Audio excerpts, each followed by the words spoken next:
do dólar. Na semana passada, a moeda norte-americana registrou a menor cotação desde setembro do ano passado.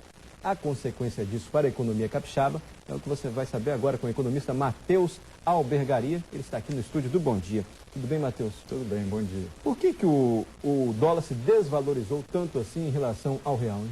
Na verdade, isso está refletindo um pouco a reação dos diversos países aos efeitos da crise recente. Se o dólar está desvalorizando perante o real, isso mostra os impactos dessa crise foram mais fortes nos Estados Unidos do que em outros países.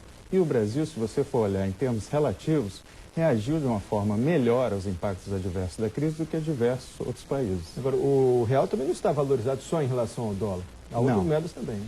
Não, na verdade o real está valorizado em relação ao iene, em relação ao euro.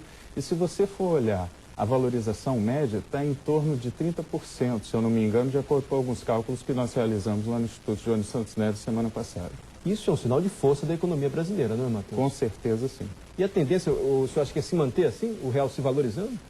É provável que sim. Isso está demonstrando uma força, uma robustez da economia brasileira no contexto internacional.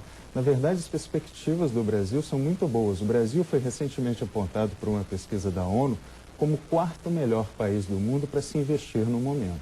Agora, quando a gente fala em desvalorização do dólar, a gente pensa logo no mercado externo, nas exportações. O Espírito Santo tem essa característica e sofre quando o dólar está desvalorizado. Sim. A gente fez um cálculo lá no Instituto Jones Santos Neves semana passada que foi muito interessante. Foi divulgado recentemente um indicador trimestral do PIB do Estado do Espírito Santo, uma iniciativa inovadora lá do Instituto. E a gente fez o seguinte cálculo: qual que é um número que mede a abertura do Estado do Espírito Santo? Coeficiente de abertura. Você soma exportações e importações e divide pelo PIB nominal do Estado. E se você colocar num gráfico esses dados, o Espírito Santo está nitidamente mais alto que o Brasil. Para te dar uma ideia, o valor mais baixo do coeficiente de abertura do Estado do Espírito Santo é maior do que o valor mais alto do coeficiente de abertura do Brasil.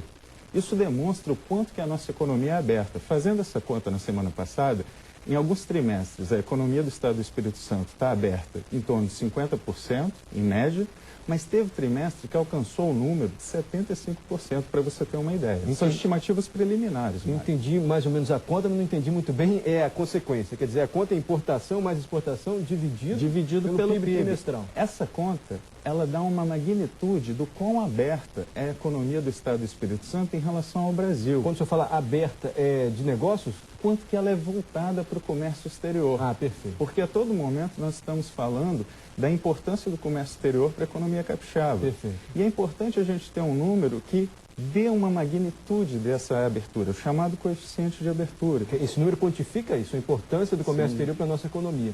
Pois é, e a pergunta original, com o dólar baixo, a nossa economia perde muito? Aí você tem dois efeitos. No curto prazo, perde sim. Por quê? Porque as exportações ficam menos competitivas no cenário internacional. Agora, há um segundo efeito, que é um efeito de longo prazo, que é muito importante também. Ao mesmo tempo que as exportações ficam menos competitivas, fica mais barato importar de fora. E esse é um momento ímpar para o empresariado nacional, porque está mais barato importar máquinas, equipamentos e novos processos, tornando as firmas capixabas e as firmas brasileiras, em última instância, competidoras globais. Então, esse é um momento que, se o governo fizer